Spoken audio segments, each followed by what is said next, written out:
Success to all में आपका स्वागत है।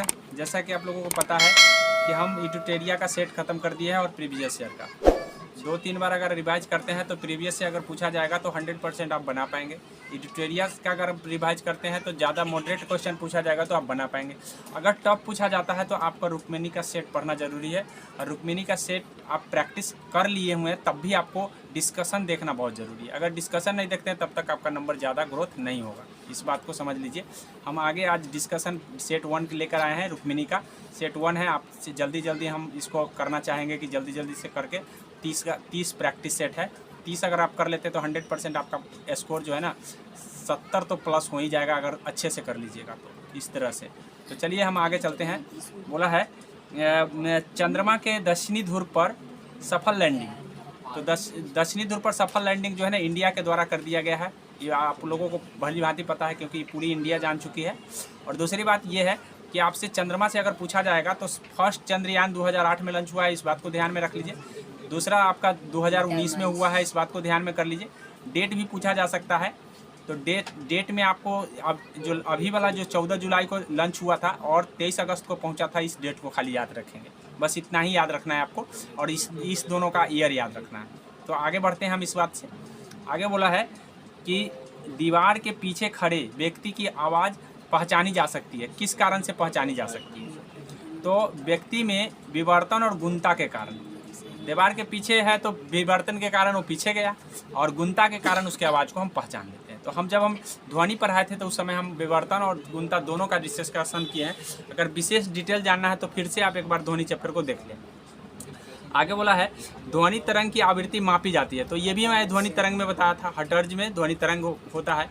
जैसा कि हम आपको बताए थे कि इस तरह से ध्वनि तरंग जो है हर्ट्ज के अनुसार जो है ना इसको 3 श्रेणियों में बांट दिया गया है। एक श्रव्य, एक अश्रव्य, एक प्राश्रव्य। ठीक है, अश्रव्य प्राश्रव्य। तो यानी कहने का 20 हर्ट्ज से अगर नीचे है तो अश्रव्य है, 20 और 20,000 के बीच में है तो श्रव्य है, और उससे ऊपर है तो प्राश्रव्य है। जो चमगादड़ होता है प्राश्रव्य ध्वनि का मतलब अपने शिकार पकड़ने के लिए प्रयोग करता है। तो ये एग्जाम में पूछा जाता है, आप इस बात को भी ध्यान कर लेंगे। उसके बाद है सही विकल्प स्थान को पूर्ति करे। बोला है स्थितिज ऊर्जा के बारे में कि स्थितिज ऊर्जा जब हम ऊंचाई पर कोई वस्तु फेंकते हैं तो स्थितिज ऊर्जा और गतिज ऊर्जा में क्या फ़र्क पड़ेगा। तो जब हम स्थितिज ऊर्जा, काइनेटिक एनर्जी और पोटेंशियल एनर्जी बताए थे, मतलब ऊर्जा चैप्टर से हम बनाए थे, तो ऊर्जा में हम उस समय आपको बता दिए थे कि किस तरह से काइनेटिक और पोटेंशियल एनर्जी का प्रभाव पड़ता है। तो आपको पता होना चाहिए कि जब ऊपर ले जाते हैं तो उसकी ऊंचाई बढ़ जाता है और पोटेंशियल एनर्जी मतलब स्थितिज ऊर्जा mgh होता है। तो स्वाभाविक है h बढ़ेगा तो क्या बढ़ेगा, मतलब गतिज ऊर्जा, स्थितिज ऊर्जा बढ़ जाएगा, स्थितिज ऊर्जा बढ़ जाएगा क्योंकि स्थितिज ऊर्जा होता है mgh। अब इसमें ऊंचाई अगर बढ़ाया जाए तो क्या है, बढ़ जाएगा। तो स्थितिज ऊर्जा क्या होगा, बढ़ेगा। बढ़ने वाला ऑप्शन इसमें दिया हो, एक यहाँ है और एक यहाँ है। अब इस दोनों में बोला है बढ़ता है और फिर घटती है। 2 ऑप्शन में दे रखा है इसमें, यहाँ देख लीजिए, बढ़ता है और घटती है, बढ़ती है और घटती है। तो दोनों सेम ही ऑप्शन है, इसीलिए यहाँ पे आप दोनों में से कोई भी लगा दीजिएगा तो सही हो जाएगा। आगे देख लीजिए, बोला है पी प्रकार के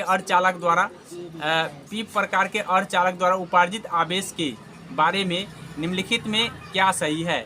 तो ये जो है ना धनात्मक होता है, जो आवेश होता है वो धनात्मक होता है, इस बात को ध्यान में रख लीजिए। अब यहाँ पे बोला है आपको हाइट का बोला है अपोजिट मीनिंग, हाइट का अपोजिट मीनिंग बोला है। तो हाइट का जो अपोजिट है ये रिड्यूस्ड होगा। ठीक है, रिड्यूस्ड हो जाएगा। तो ये तो खैर आपको अंग्रेजी है, अंग्रेजी अगर आप नहीं उतना जानते हैं तो आप उसको अंदाजी लगा दीजिए, लेकिन आगे और सब चीज़ को कंफर्म कर लीजिए कि इस पर ज़्यादा ध्यान देने की आपको ज़रूरत नहीं है। यहाँ पे बोला है कि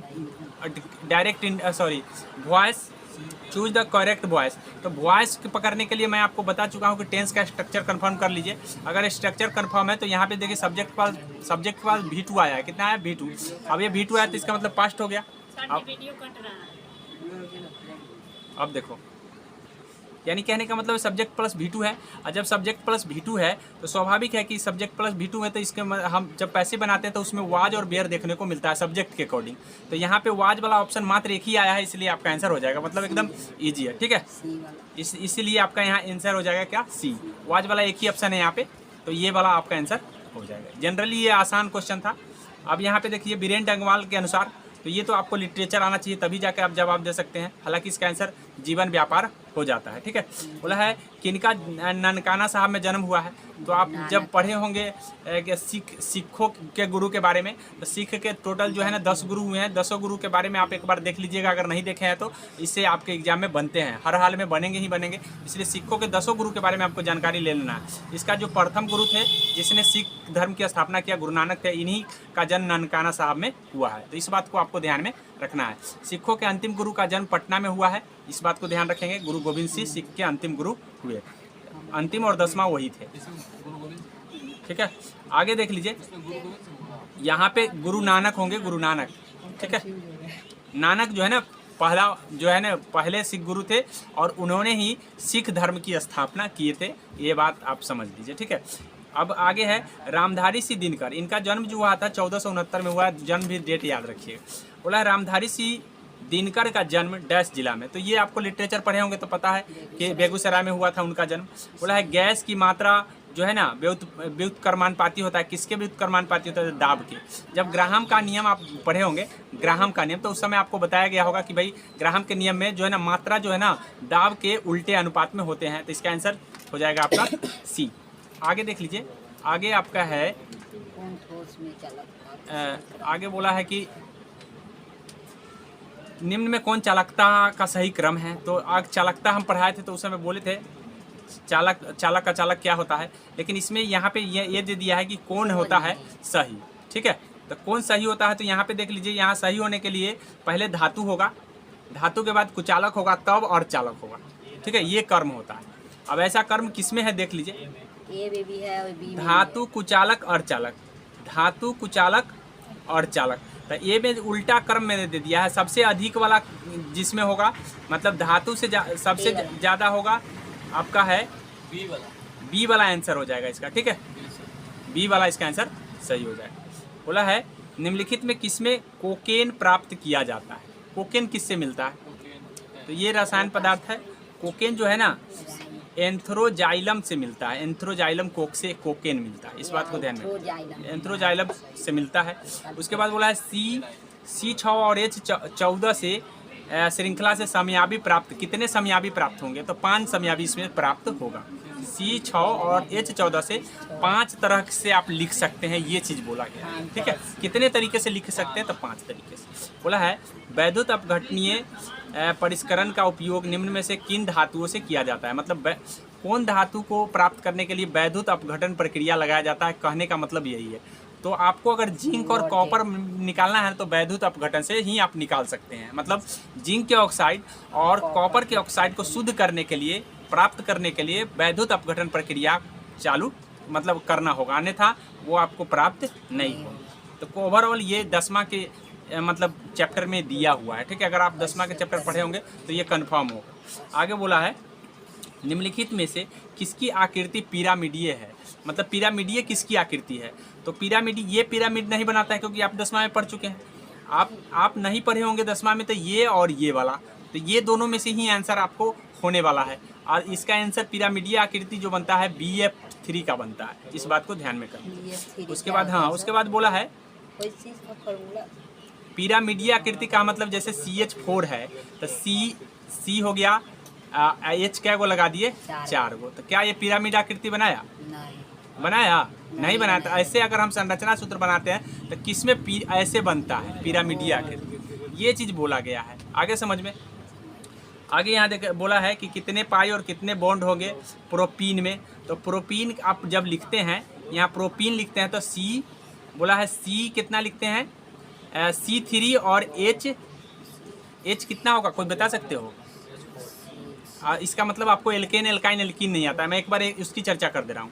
एल्केन, केन आया, क्या आया? केन। जब केन आ जाए तो दू जोड़ना है, +2 करना है। ठीक है, और जब कीन आएगा तो आपको दुगुना करना है, सिर्फ दू नहीं करना है, कुछ भी प्लस नहीं करना है। और जब काइन आ जाए तो -2 करना है। बस इस बात को ध्यान में कर लीजिए। अब ऐसी परिस्थिति में जितना C होगा, मेथ पढ़े हैं, मेथ होता है तब एथ होता है तब प्रोप होता है। तो यहाँ प्रोप का प्रोपीन बना है, प्रोपे का ना बना है जी।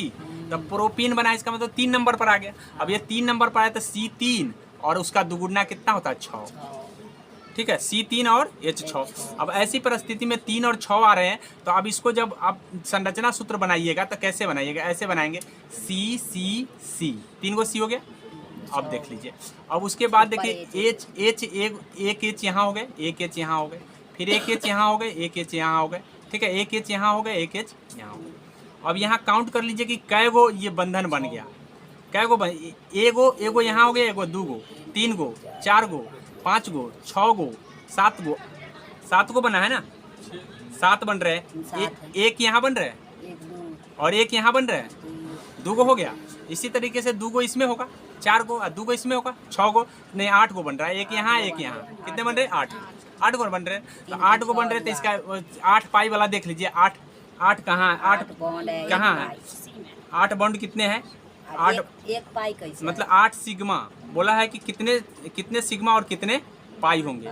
तो सिग्मा तो हो गया 8 को, ही तो क्लियर हो गया, तो इसी से हम पहचान लिए वो सिग्मा बॉन्ड जितना हो गया वो सिग्मा हो गया, ठीक है। और सिग्मा अब समझ में आ गया, तो उसके बाद पाई जो होता है डबल होता है, क्या होता है डबल वाला। तो डबल वाला 2 गो कार्बन है, 2 गो कार्बन जुड़ा हुआ है, मतलब कहने का मतलब है 2 बार कौन जुड़ा हुआ है, तो ये 2 मतलब 2 ही बार जुड़ा है, इसलिए वहाँ पे हो जाएगा एगो पाई हो जाएगा। कितना पाई हो जाएगा, 1 पाई। तो इस तरह से आपको पहचान लेना है। अब देख लीजिए, अब यहाँ पे देख लीजिए क्या कर रहा है, निम्नलिखित में से किसका उपयोग नॉन स्टिक बर्तन का जो है ना टेफ्लॉन का प्रयोग किया जाता है, किसका, टेफ्लॉन।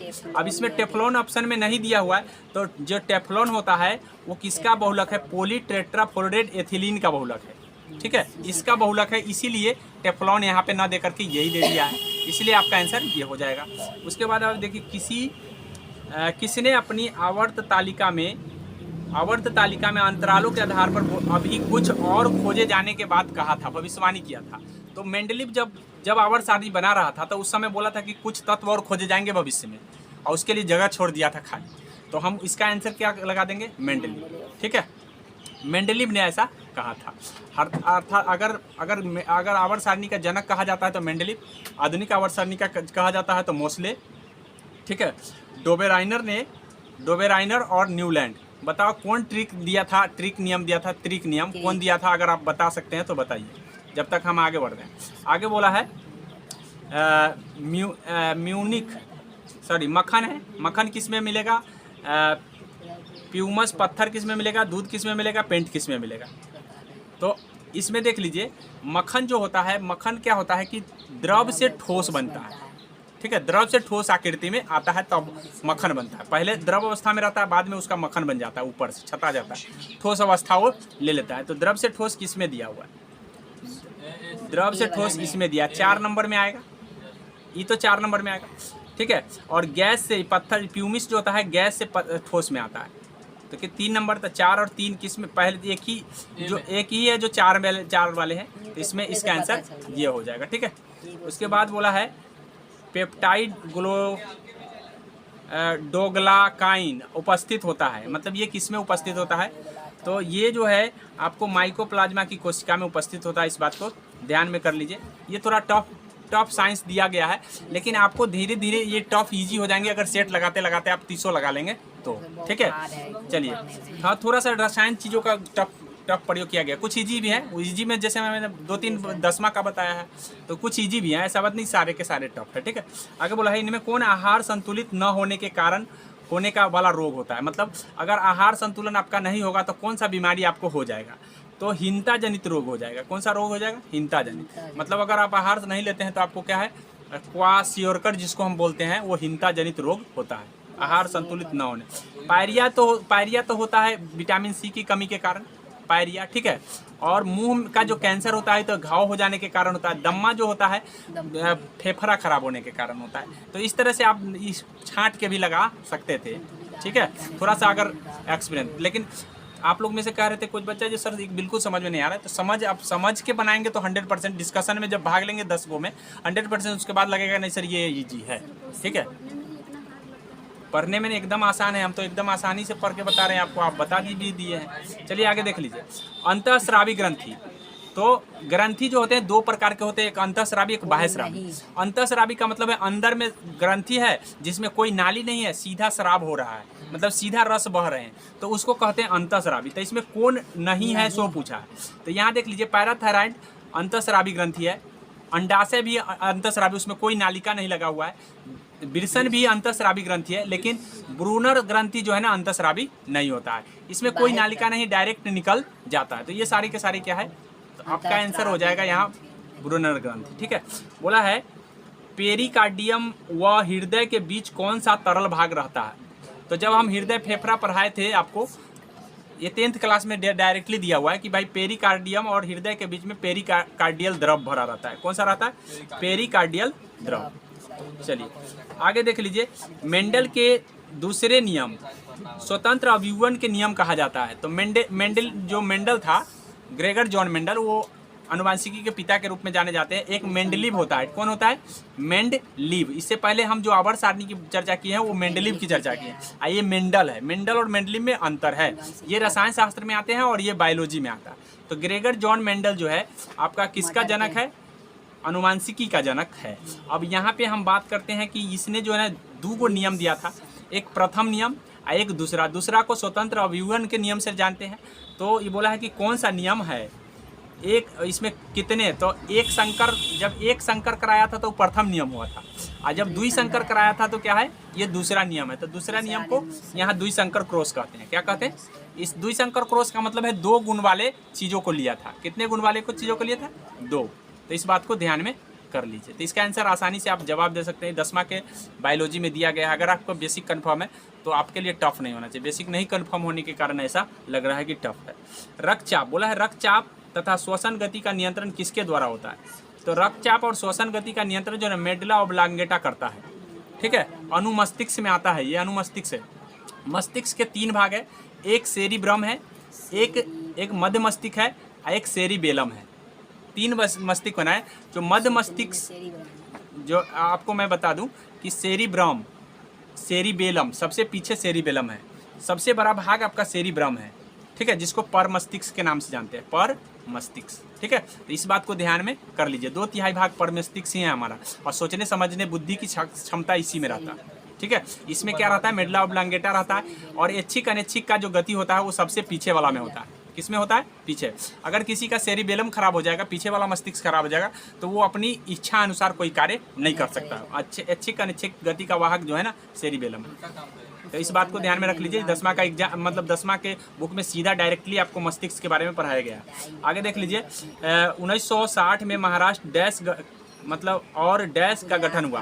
मतलब 60 में कौन कौन राज्य का गठन हुआ ये पूछा जाता है। तो 60 में गुजरात को तोड़ दिया गया था। ठीक है, और तोड़ करके मतलब भाषा के आधार पर 2 भाग बना दिए गए थे, एक गुजरात और एक आपका महाराष्ट्र। ठीक है, इस बात को ध्यान में कर लीजिए।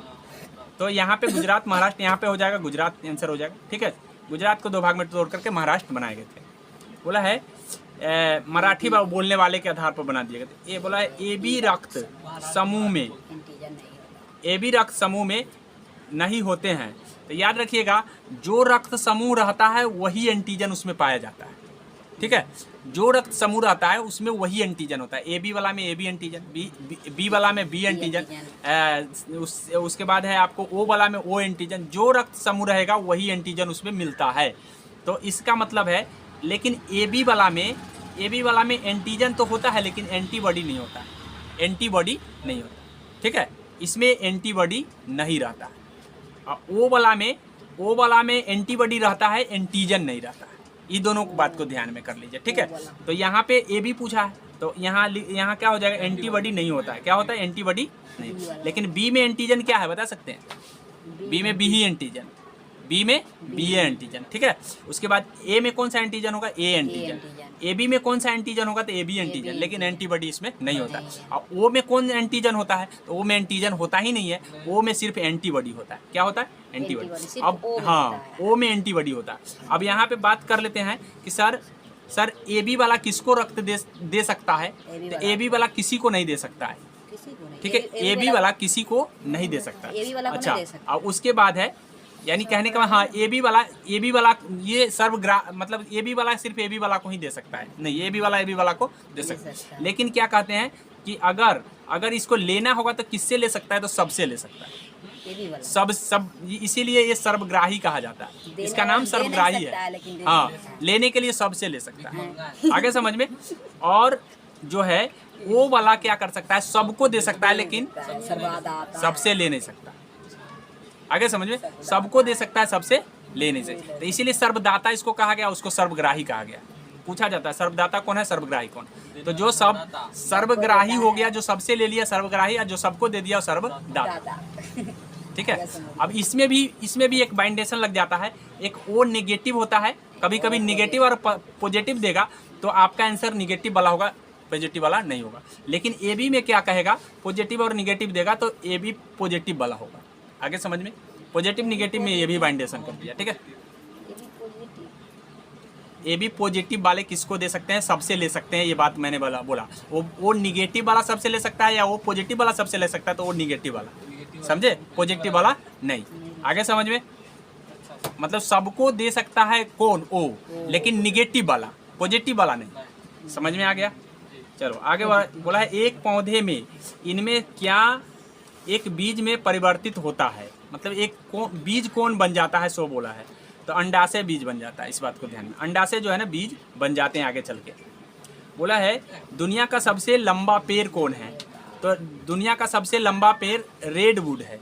रेडवुड जो है ना दुनिया का सबसे लंबा पेड़ है। ठीक है, इस बात को ध्यान में कर लीजिए। अब ये देवदार का वृक्ष आवृत बीजी पूछता तो देवदार का वृक्ष हो जाता, आवृत बीजी हो जाता तो देवदार का वृक्ष हो जाता। इस बात को ध्यान में कर, लेकिन अगर सीधे लंबा पूछेगा तो रेडवुड है। ठीक है, बोला है सर्वाधिक ऊर्जा ग्रहण कौन करता है, तो सबसे ज्यादा ऊर्जा फसल करता है। फसल वाला खेत जो है ना सबसे ज्यादा ऊर्जा ग्रहण करते हैं। निम्नलिखित संस्था व उसमें संस्थान कौन सा जोड़ी सही है, कौन जोड़ी सही है, बोला है राष्ट्रीय विषाणु अनुसंधान पुणे, तो यही विषाणु अनुसंधान वाला पूना वाला सही है। बाद बाकी आपका राष्ट्रीय संक्रामक संस्थान ये लखनऊ दिल्ली में है, और ये जो औषधि संस्थान है ये लखनऊ में है। इस बात को ध्यान में कर लीजिए। पोषण संस्थान आपका हैदराबाद में, हैदराबाद में। मुंबई में मैथ हम आज डिस्कशन नहीं करेंगे क्योंकि ज़्यादा लेट हो जाएगा, इसीलिए हम सिर्फ जीके जीएस की चर्चा। यहाँ पे देख लीजिए, बोला है ब्रिटेन के किस कानून के द्वारा जो भारतीय प्रतिनिधि को भारतीय विधान परिषद में शामिल करने के लिए चुनाव व्यवस्था कौन में कर दिया था। हम तो बताए थे कि चुनाव कांग्रेस के डिमांड पर 1892 था, 92 में चुनाव व्यवस्था लाया गया था, कहा कि चुनने की व्यवस्था कर दीजिए, तो वहाँ पे किया था। तो ये स्वाभाविक है कि आप इसके आधार पर आप इसको 1892 में लगा सकते थे। ठीक है, क्या बताए हैं आप देख लीजिए कि चुनाव कांग्रेस डिमांड बोला था कि भाई हमको चुनने का व्यवस्था दे दीजिए, तो बोला अप्रत्यक्ष रूप से चुनने की व्यवस्था करवा दिया था, बोले थे। चलिए आगे देख लीजिए, बोला 73वां संविधान संशोधन, बोला है कि 43 ये अनुच्छेद जो है, बोला है कि अनुच्छेद कौन सा बात कह रहा है, 43 का एच जो है ना कौन सा 243 एच कौन सा बात कर रहा है, तो ये बोल रहा है कि राज्यपाल की आकस्मिकता निधि की बात करता है। ठीक है, किसकी बात करता है, राज्यपाल की, क्योंकि राज्य की बात है तो राज्यपाल ही होगा, राष्ट्रपति होगा नहीं। ठीक है, और पंचायत वाला बात राज्य में ही होंगी, उसके आधार पर भी आप लगा सकते हैं। आकस्मिकता निधि का मतलब है कोई अचानक कोई घटना अगर इसी तरह पंचायत में ज़रूरत हो तो पैसा निकालने की बात करता है।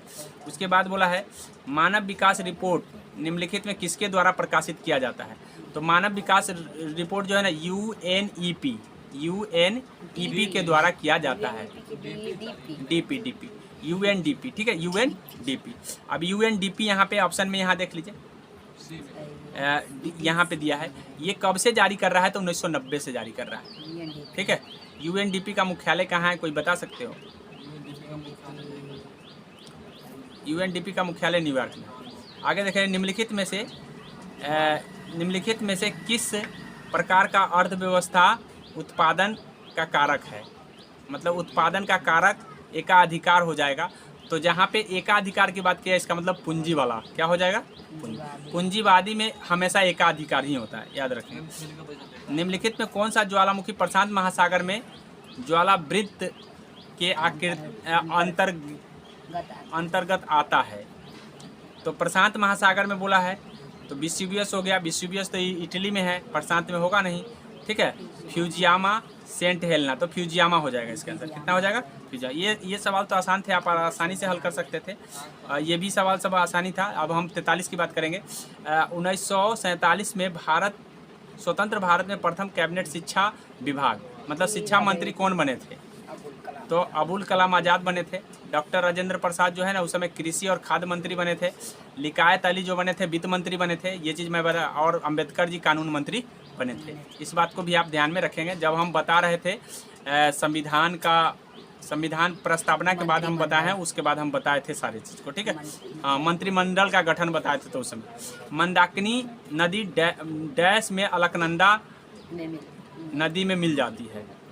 मंदाकिनी, तो मंदाकिनी में जो है ना रुद्रप्रयाग में मिल जाता है, इस बात को ध्यान रखिएगा। विष्णु प्रयाग में जो है 2 नदी मिलता है, जिसको भागीरथी और कौन कहा जाता है? भागीरथी और अलकनंदा, ठीक है। ये विष्णु प्रयाग में मिलता है, इस बात को ध्यान में रखिएगा, तभी से ये गंगा बन जाता है। आगे बोला है कर्ण प्रयाग में पिंडार नदी मिलता है, देव प्रयाग में आपको नंदाकिनी नदी, ठीक है। आगे है जब किसी कार्य की आवश्यकता से अधिक लोग, आवश्यकता से ज़्यादा जहाँ लगा रहेगा, तो इसका मतलब क्या है कि वो प्रच्छन्न बेरोजगारी या अदृश्य बेरोजगारी के नाम से जाना जाता है। किस बेरोजगारी? मतलब जहाँ काम 2 व्यक्ति का है वहाँ 4 को लग गया, तो इसका मतलब ये बेरोजगारी है। संपूर्ण बेरोजगारी नहीं, संपूर्ण बेरोजगारी नहीं होगा। काम तो है ना, काम तो मिल रहा है ना जी, कुछ भी मिल रहा है ना। तो यानी कहने का मतलब है काम लग रहा है कि सब 4 को लगल है, सबको रोजगार मिलल है, लेकिन काम पेट कितना 2 को ना भरेगा। यानी कहने का मतलब 4 को नहीं भरेगा, बेरोजगारी न हुआ, बेरोजगारी नहीं हुआ, पेट तो भरेगा नहीं। तो ऐसी परिस्थिति में हम इसको प्रच्छन्न या अदृश्य बेरोजगारी कहते हैं, ठीक है। आगे मौसमी बेरोजगारी मौसम के अनुकूल होता है। मान ली मौसम में काम मिले उसके बाद ना मिले तो मौसमी बेरोजगारी हो जाएगी। ज़्यादातर कृषि में प्रच्छन्न बेरोजगारी और मौसमी बेरोजगारी देखने को मिलता है, इस बात को ध्यान में कर लीजिए। आगे बोला है निम्नलिखित में कौन साहित्य कृति संध्याकर नंदी द्वारा रचित है? तो ये रामचरित और संध्याकर नंदी रचा है, ठीक है। बोला है ग्रीडा नामक लोक नृत्य कहाँ पर है? तो ग्रीडा जो है ना मध्य प्रदेश में है लोक नृत्य। The last queen of Kashmir नामक उपन्यास के लेखक, the last queen of Kashmir नामक उपन्यास के लेखक जो है ये आपका है राकेश कौल है, राकेश कौल, इस बात को ध्यान में कर लीजिए। उसके बाद बोला है निम्नलिखित में से किस कार्य के मूल्य को राष्ट्रीय आय की गणना में शामिल नहीं किया जाता है? तो जो क्या कहते हैं गृहिणी का कार्य नहीं शामिल किया जाता है, मतलब जो घर में जो कार्य करती है उसमें राष्ट्रीय आय की गणना नहीं किया जाता है। बाद बाकी आपका फॉर्म का कार्य है तो चलेगा, बाजार का काम है तो वहाँ पे भी राष्ट्रीय आय में गणना किया जाएगा। उसके बाद है एक नए घर बना रहे हैं, निर्माण कर रहे हैं, तो उसका भी राष्ट्रीय आय में चलेगा। लेकिन घर में जो अगर लेडीज काम कर रही है तो उसको राष्ट्रीय आय में गणना नहीं करते। बोला है बुढ़ी दिहांग किस नदी का सहायक नदी? तो जब हम नदी पर पढ़ाए थे तो उस समय दिहांग का चर्चा मैंने कहा था। तो दिहांग ब्रह्मपुत्र का सहायक नदी है। जिस समय हम नदी पढ़ा रहे थे तो उस समय आप अगर देखे होंगे। है निम्नलिखित में कौन सा मुगल सम्राट अकबर के शासनकाल के दौरान भारत में रहता था? तो यहाँ बोला है कि कौन सा अकबर के शासनकाल, जयवर्धन बर्नी है, गयासुद्दीन तुगलक है, अमीर खुसरो है, अब्दुल रहीम खान रहा करता था। बैरम खां का साथ कोई रिलेटिव था, अब्दुल रहीम खान। बोला है प्रसिद्ध तवांग मठ निम्नलिखित में से किस राज्य में है? तो ये दुनिया का दूसरा मठ है, दुनिया का दूसरा सबसे बड़ा मठ है जो कि भारत में है, और ये अरुणाचल प्रदेश में पड़ता है तवांग, ठीक है। तवांग मठ जो है अरुणाचल प्रदेश में। उमानंद असम में स्थित एक डैश है। तो उमानंद जो असम में है ये एक प्रकार का द्वीप है, ठीक है।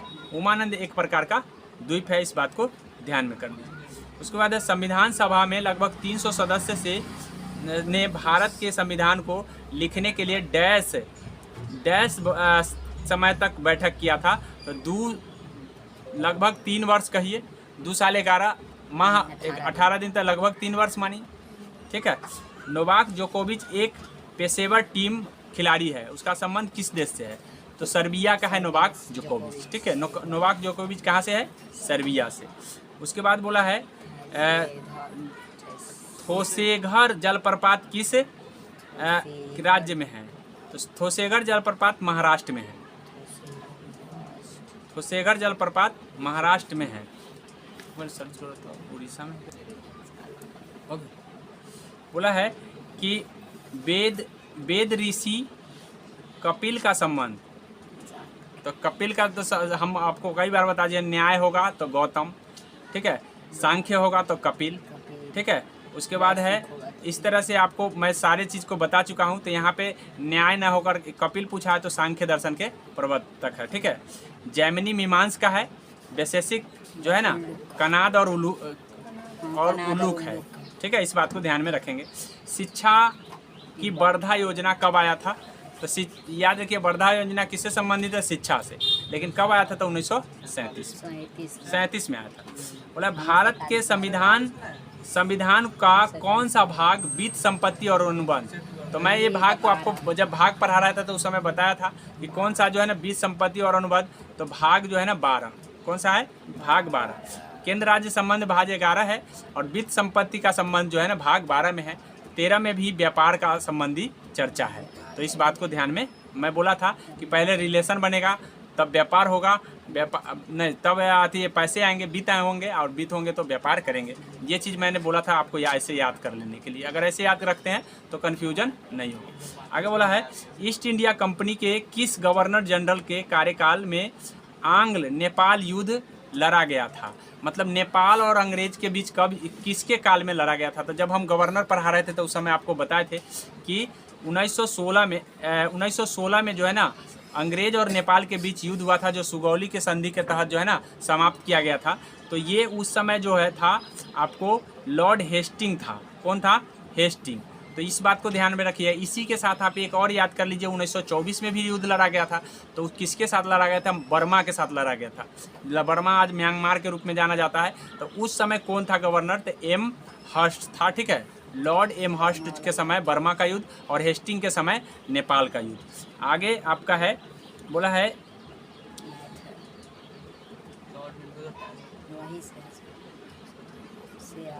यही ना है, बोला है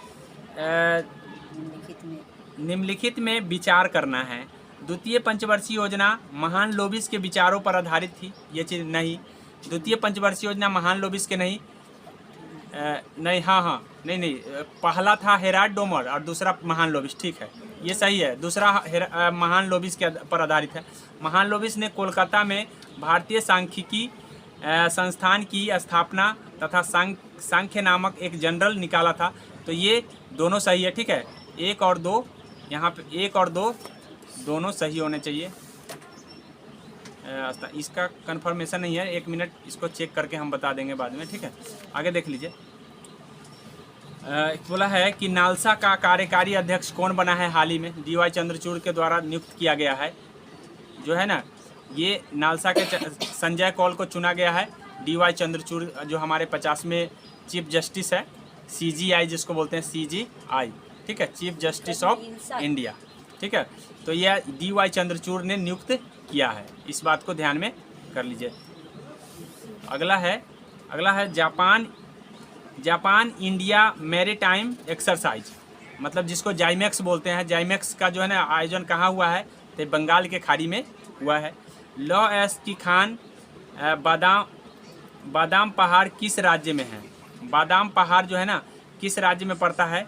तो बादाम पहाड़ जो है ना आपका उड़ीसा में पड़ता है, बादाम पहाड़।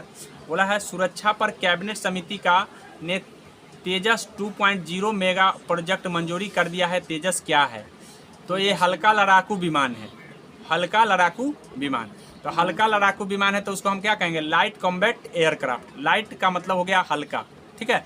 लाइट का मतलब हल्का होता है, याद रखिएगा। लाइट माने हल्का, हैवी माने भारी होता है। तो वही लाइट और हल्का एक दूसरे का अपोजिट है। लाइट माने हल्का हो गया और हैवी माने भारी हो गया।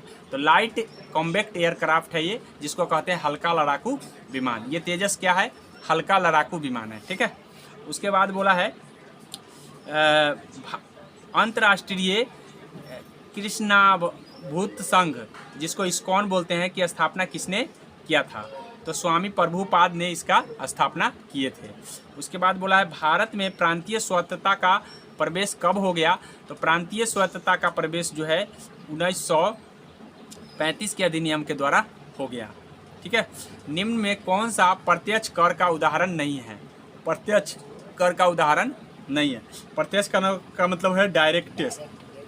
तो जीएसटी जो है ना डायरेक्ट टैक्स नहीं है, ये इनडायरेक्ट टैक्स मतलब टैक्स है। क्यों इनडायरेक्ट टैक्स है? क्योंकि जब जीएसटी लगता है तो आपको नहीं पता चलता है कि जीएसटी का क्या फ़र्क पड़ेगा, लेकिन उसका बोझ पूरे लोग को झेलना पड़ता है। अगर जीएसटी टैक्स ज़्यादा बढ़ा दिया जाए तो उससे क्या है, पूरे पब्लिक को बोझ बढ़ जाएगा, लेकिन लोगों को डायरेक्ट नहीं पता चलेगा कि हम पर बोझ बढ़ा या नहीं। तो ऐसे टैक्स को हम इनडायरेक्ट टैक्स कहते हैं, अर्थात बोला है अप्रत्यक्ष कर कहते हैं। तो यहाँ बोला कौन प्रत्यक्ष नहीं है, तो ये प्रत्यक्ष नहीं है। गांधी सागर बांध निम्नलिखित में से किस का हिस्सा है? तो गांधी सागर बांध जो है ना किस पर है ये बोला है, तो गांधी सागर बांध जो है चंबल नदी पर है। एक बाण सागर होता है, याद रखिएगा, बाण सागर सोन नदी पर है। इस बात को भी आप ध्यान में कर लेंगे। ठीक है, बाण सागर बोला है। भारत के एक रंजीत सागर भी होता है, याद रखिएगा, रंजीत सागर। ठीक है, रंजीत सागर। तो रंजीत सागर को ही हम गांधी सागर के नाम से जानते हैं। इस बात को भी आप ध्यान कर लीजिए, क्योंकि उस समय एग्जाम में कुछ भी पूछा जा सकता है। भारत की संसद में पहला लोकपाल विधेयक कब पेश हुआ? मतलब लोकपाल विधेयक जो है ना कब पेश किया गया संसद में? तो 1968 में लोकपाल विधेयक पेश किया गया। और हाल ही में पहली बार महाराष्ट्र में लोकपाल मतलब पेश किया गया है। राज्य, तो राज्य पूछेगा तो आपको महाराष्ट्र हो जाएगा। और उसके बाद आपको पूछेगा तो पहला जो लोकपाल किसे घोषित किया गया है, तो पिनाकी चंद्र घोष। कौन? पिनाकी चंद्र घोष। इस बात को ध्यान में कर लेंगे। उसके बाद बोला है भारत के उच्चतम न्यायालय का आदर्श वाक्य क्या है? मतलब जो सुप्रीम कोर्ट है उसका आदर्श वाक्य क्या है? तो उसका ये आदर्श वाक्य जो है लिखा हुआ है यतो धर्मस्तो जय, यतो धर्मस्तो जय। ठीक है, इस बात को ध्यान में कर लीजिए, यतो धर्मस्तो जय। बोला है राज्य विधायिका द्वारा पारित कुछ प्रकार के, अच्छा कोई बता सकते हो कि आरबीआई का जो लोगो है वो कौन सा पेड़ है लोगो में? आरबीआई, वेरी गुड, तार बोलने वाले, वेरी गुड, बहुत अच्छा, समझदार हो। पीपल का वृक्ष नहीं, तार का वृक्ष। इसलिए ध्यान दिया कीजिए कोई भी चीज़ पर, यह भी पूछा गया एग्जाम में। बोला राज्य विधायिका द्वारा पारित कुछ प्रकार के विधायकों को भारत के राष्ट्रपति के विचारार्थ आरक्षित करने का अधिकार किसके पास है? मतलब राष्ट्रपति को आरक्षित करने का अधिकार है, ये किसके पास है? उच्च न्यायालय के मुख्य न्यायाधीश को, राज्य के मुख्यमंत्री को, राज्य के महाधिवक्ता को और राज्य के राज्यपाल को। तो सिंपल भाषा में जब आप क्वेश्चन पढ़ते हैं तो आपको समझ में नहीं आता है, क्योंकि इसीलिए टफ बन जाता है। जब तक क्वेश्चन नहीं समझ में आएगा तब तक वो हमारे लिए क्या हो जाता है? टफ। और डिस्कशन यही क्वेश्चन सॉल्यूशन में आपको ईजी करके बताया जाता है। तो कहने का मतलब पूरा का पूरा अगर आप पढ़े तो इसमें ये बताया गया है कि कौन राष्ट्रपति के लिए निर्णय रख सकता है जमा करके, तो वो राज्यपाल रख सकता है। कौन रख सकता है? राज्यपाल। अगर किसी विधायक में पारित नहीं हुआ है, मतलब राज्यपाल को साइन करने का मन नहीं है, तो क्या करेगा? वो राज्यपाल के लिए जमा करके रख लेगा। क्या करेगा? राष्ट्रपति के लिए जमा करके उसको रख लेगा कि हम राष्ट्रपति को उसको देंगे। तो कोई भी विधायक पर जो निर्णय आएगा तो उसको जमा करके राष्ट्रपति के लिए कौन रखता है? राज्यपाल। ठीक है, राज्य के राज्यपाल। तो यहाँ पे यही बोला गया। आगे बोला है कौन सा दर्रा सिक्किम को चीन से तिब्बत में जोड़ता है? तो मैं आपको जब पढ़ाया था तो उस समय बोला था नाथुला दर्रा ने सिक्किम को जो है तिब्बत से जोड़ता है, चीन या तिब्बत से जोड़ता है। बोला है निम्नलिखित में किस गंतव्य आधारित कर कहा गया है? गंतव्य आधारित कर कौन है? तो गंतव्य आधारित जो कर है ये आपका है उत्पाद शुल्क जो है ना, गंतव्य आधारित कर है। 1849 में परमहंस मंडली की स्थापना कहाँ से की गई थी? तो परमहंस मंडली की स्थापना ये आपको लखनऊ से किया गया था।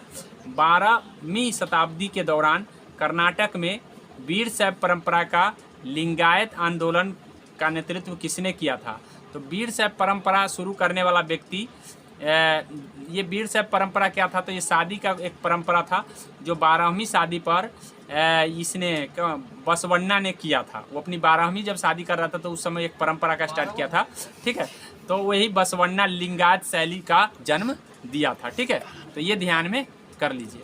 अब इस बात से आपको ध्यान में ये रहेगा कि बसवन्ना लिंगायत शैली के जनक है। ठीक है, आगे है ये, मतलब ये शैव धर्म से रिलेटेड है, इसीलिए 12वीं शादी पर उसने एक परंपरा को जन्म दिया था जिसका नाम लिंगायत शैली है। इस बात को ध्यान में कर लीजिए।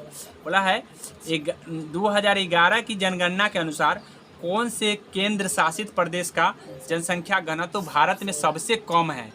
तो केंद्र शासित प्रदेश में यहाँ बोला है, तो केंद्र शासित प्रदेश में याद रखिएगा, मैं आपको बता दूं पूरा ओवरऑल मैं जनगणना के घनत्व के बारे में बता दूं कि सबसे ज़्यादा अगर राज्य में पूछा जाता है तो बिहार होगा। कौन होगा? बिहार। बिहार में कितना है जनसंख्या घनत्व? तो 1106। अगर सबसे अधिक अगर भारत का पूछा जाता है तो 382 है। भारत का पूछा जाता है तो कितना है? 382।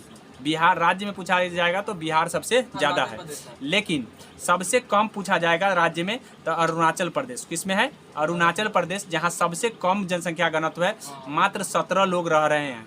लेकिन अगर ओवरऑल पूछा जाए तो यहाँ पे बोला है केंद्र शासित प्रदेश, तो यहाँ पे केंद्र शासित प्रदेश में जो है आपको ध्यान रखना है 46 है। कितना है? 46। तो ये कहाँ पे है? तो ये लक्षद्वीप में है। कहाँ पे है? लक्षद्वीप। ठीक है, लक्षद्वीप का अंडमान निकोबार, अंडमान, यहाँ अंडमान निकोबार ही होंगे। अंडमान निकोबार में सबसे कम है, मात्र कितना है? 46 है व्यक्ति पर किलोमीटर स्क्वायर में। कितना? पर किलोमीटर स्क्वायर। और सबसे ज़्यादा अगर पूछा जाएगा ओवरऑल सबको केंद्र शासित प्रदेश और राज्य को मिला करके तो दिल्ली में सबसे ज़्यादा है। कहाँ है? दिल्ली में। ओवरऑल दिल्ली में है 13,000 समथिंग है, मतलब 13,000 लोग रह रहे हैं 1 किलोमीटर स्क्वायर में। 13,300 कुछ है, याद रखिए, एग्जैक्ट याद नहीं, 13,300 समथिंग। वहाँ के निवासी नहीं, रहने वाली जगह घनत्व क्या है, जो लोग रह रहे हैं उसके अकॉर्डिंग, डाटा के अनुसार। आगे बोला है 2 जून 2023 को विश्व मौसम विज्ञान संगठन की पहली महिला। तो ये आप पढ़ चुके हैं इडोटेरिया में। अगर ये आप गलती कर लिए होंगे तो इसका मतलब आप इडोटेरिया स्टेट रिवीजन नहीं करते हैं। सेलेस्टो साइलो जो है ना मौसम विज्ञान का जो बनी है महासचिव। वह संयुक्त राष्ट्र जल सम्मेलन ये भी पढ़ चुके हैं आप, न्यूयॉर्क में हुआ है, और हम करंट अफेयर में भी डाल चुके हैं। किस राज्य में मिर्चा चावल को जीआई टैग मिला, ये भी पढ़ चुके हैं, बिहार में। ठीक है, तो करंट अफेयर आपको गलती होना ही नहीं चाहिए था। बोला है सीबीआईसी का नया अध्यक्ष। सीबीआईसी का मतलब डायरेक्ट बोर्ड, मतलब डायरेक्ट टैक्स वाला जो बोर्ड है, उसका जो अध्यक्ष किसे चुना गया है? तो इसे चुना गया है संजय कुमार अग्रवाल को चुना गया है। उसके बाद बोला है अगस्त 2023 में केंद्रीय कैबिनेट ने 6.4 लाख गांवों को ब्रॉडबैंड से जोड़ने के लिए कितना राशि मंजूरी दे दिया है? तो 1.39 लाख करोड़ जो है दे दिया है। अब यहाँ पे इंग्लिश का सवाल है, चूज द करेक्ट सेंटेंस। तो करेक्ट सेंटेंस में जब आप चुनने चलिएगा तो ग्रामेटिकली जरूर देखिएगा। यहाँ पे दिया है, यहाँ पे दिया आई हैव कम हेयर स्टडे। जब आता है तो वो पास्ट इंडिफिनिट में होता है। किस में होता है? ये दोनों तो ऐसे ही कट गया। पास्ट इंडिफिनिट में जब भी होता है तो ये क्या पास्ट इंडिफिनिट में है? नहीं, गलती हो गया दुगो। अब आपके पास एक ऑप्शन यहाँ भी स्टडी आया है तो यहाँ कम दिया है, ये भी गलती हो गया। तो सिंपली जब ग्रामर देखते हैं तो उसके अकॉर्डिंग आप सही कर लेंगे। एक नंबर का मायने रखता है। अगर ग्रामेटिकली आपको ग्रामर आता है तो ग्रामेटिकली यूज कीजिए कि हम काटे उसको और तब बनाएं, और डायरेक्ट आंसर लिखिएगा तो हमेशा गलती होगा। आगे देख लीजिए, इन 1 and 2 मुहावरे का क्या अर्थ है? तो कभी आप हम पूछते होंगे कि बताओ कितने विद्यार्थी आए हैं, तो न ज़्यादा सर 1-2 आया होगा। तो इसका मतलब 1-2 का क्या मतलब? 1-2 का मतलब मात्र कम आया है, कम विद्यार्थी आए। तो यहाँ पे बोला है इन ए स्मॉल नंबर हो जाएगा। क्या हो जाएगा? कम नंबर को बताने के लिए 1-2 को बोल देते हैं, नहीं तो ऐसे परिस्थिति में कम नंबर हो जाएगा। बस ये उसी पर पूछा था। बोला है ए प्लेस फॉर रेस्टलिंग, मतलब रेस्टलिंग जहाँ रहते हैं उस जगह को क्या कहते हैं? तो उसको एरिना कहते हैं। रेस्टलर के रहने वाले जगह को क्या कहते हैं? एरिना। और सिमेट्री जो होता है कब्रगाह होता है, जहाँ पे सबको मतलब दफनाया जाता है, उसको हम सिमेट्री कहते हैं। इस बात को ध्यान में कर लीजिए। उसके बाद बोला है there were a time when scientist took this myth serious. बोला इसमें क्या ईरर है? ठीक है, ईरर ढूंढना है। और टाइम व्हेन साइंटिस्ट टूक हीज माइथ सीरियस। क्योंकि यहाँ पे सर देयर यहाँ पे देखिए ये टाइम दिया है ना, तो जहाँ पे देयर लगा हुआ रहता है आगे वाले देखना है, तो यहाँ सिंगुलर दिया हुआ है तो सिंगुलर यहाँ वेयर नहीं होना चाहिए, ठीक है, वेयर नहीं होना चाहिए। तो ये वाला पार्ट आपका सही हो जाएगा, ठीक है। आप जब आप सब्जेक्ट वर्ब एग्रीमेंट पढ़े होंगे तो उस समय बताया गया होगा कि देयर से सेंटेंस शुरू जब होता है तो आगे आपके आने वाले नाउन के ऊपर डिपेंड करता है वर्ब, तो आगे अगर सिंगुलर है तो सिंगुलर ही आप देंगे, इस बात को ध्यान में करो। उसके बाद बोला है the story dash me to make up my mind, ठीक है। तो स्टोरी क्या कर सकता है किसी के माइंड को, बोला है डिक्लेयर कर सकता है नहीं, टोल्ड कर सकता है नहीं, माइंड को टोल्ड नहीं कर सकता है, एक्टिवेट नहीं कर सकता है, एक्टिवेट नहीं कर सकता है, इंस्पायर्ड कर सकता है। इंस्पायर्ड कट रहा है। क्या कर सकता है, इंस्पायर्ड दिख रहा है, ठीक है भाई। इंस्पायर्ड कर सकता है, मतलब कहने का प्रेरित कर सकता है। कोई भी स्टोरी आप कहानी सुनते हैं तो उससे आपको प्रेरणा मिलती है, प्रेरित कर सकता है, ठीक है। एक्टिवेट नहीं करेगा। एक्टिवेट क्या होता है, एक्टिवेट तो मशीन में होता है, माइंड में थोड़ी ना एक्टिवेट होता है, ठीक है। मशीन थोड़ी होगी एक्टिवेट कर दिया जाएगा। बोला है विद्युत बल्ब में आमतौर पर रासायनिक रूप से निष्क्रिय गैस जैसे डैश, तो यहाँ पे नाइट्रोजन हो जाएगा। कौन हो जाएगा, नाइट्रोजन। देखो कोई भी चीज़ में या तो नाइट्रोजन भरे जाएंगे, नहीं तो आर्गन भी कभी कभी यूज कर लिए जाते हैं, तो यहाँ पे आर्गन नहीं है तो यहाँ नाइट्रोजन हो जाएगा। कौन हो जाएगा, नाइट्रोजन। बोला है जब बल्ब का फिलामेंट बनाने के लिए डैश धातु का प्रयोग, जब हम बताए थे साइंस तो वहाँ पे डायरेक्टली एक ही वीडियो में ये पूरा साइंस आपका कवर हो रहा है, मतलब जितना साइंस पूछा है सब एक ही वीडियो में बताया गया है। ये फिलामेंट टंगस्टन का बना होता है, ये चीज़ मैं बता चुका हूँ। निम्नलिखित में किस धातु का अधिकतम ताप चालकता होता है, ताप चालकता किस में सबसे ज़्यादा होता है, तो चांदी का हो जाएगा। बोला है अब यहाँ पे मैथ का सवाल है, नहीं है ये तो साइंस का है। बोला है प्लस में फोकस है तो कौन सा हो जाएगा, कौन सा दर्पण हो जाएगा, तो प्लस में हो जाता है उत्तल दर्पण, ठीक है। आगे बोला है 5 प्रतिरोध जोड़ा जा रहा है, तो किस क्रम में जोड़ा जा रहा है, ये 1/25 यानी प्रतिरोध करके निम्न प्रतिरोध बनाया जा सकता है। क्या है, 5 5 प्रतिरोधकों को जिनमें प्रत्येक प्रतिरोध 1/5 ओम है का उपयोग करके कितने निम्न प्रतिरोध बनाया जा सकता है, मतलब कितना निम्न प्रतिरोध बनाया जा सकता है। तो अगर 5 प्रतिरोध को हम समांतर क्रम में जोड़ते हैं तो हो जाएगा यहाँ पे 5 जोड़ देंगे सबको 25 हो जाएगा, 25 का 1/25 समांतर क्रम में सबसे कम में समांतर क्रम में होता है, ठीक है।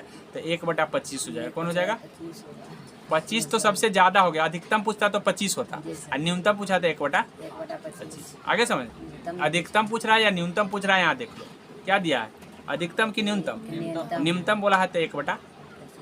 आगे समझ में। बोला है त्रिलोकी का द्विगु समास होता है, त्रिलोकी द्विगु होगा, द्वंद तो राजसु में कौन सा है, तो सप्तमी विभक्ति, जब सु आ जाए तो सप्तमी विभक्ति होता है, सप्तमी यहाँ है। उसके बाद है धनहीन किस समास का उदाहरण है, धनहीन, तो धन से हीन, धनहीन का मतलब धन से हीन, और जब से कारक आ गया तो इसका मतलब पुरुषवाचक होगा। कौन होगा, पुरुष, तब तत्पुरुष, सॉरी तत्पुरुष होगा। कौन होगा, तत्पुरुष। अब इस तरह से हमने सेट 1 कर दिया है। हमारे ख्याल से अगर इस तरह से आप पूरे सेट कर लेते हैं तो आपको टफ जो चीज़ है वो आसान हो जाएगा। तो अगर आपको अच्छा लगा हो तो लाइक कर लीजिए, सब्सक्राइब कर लीजिए वीडियो को।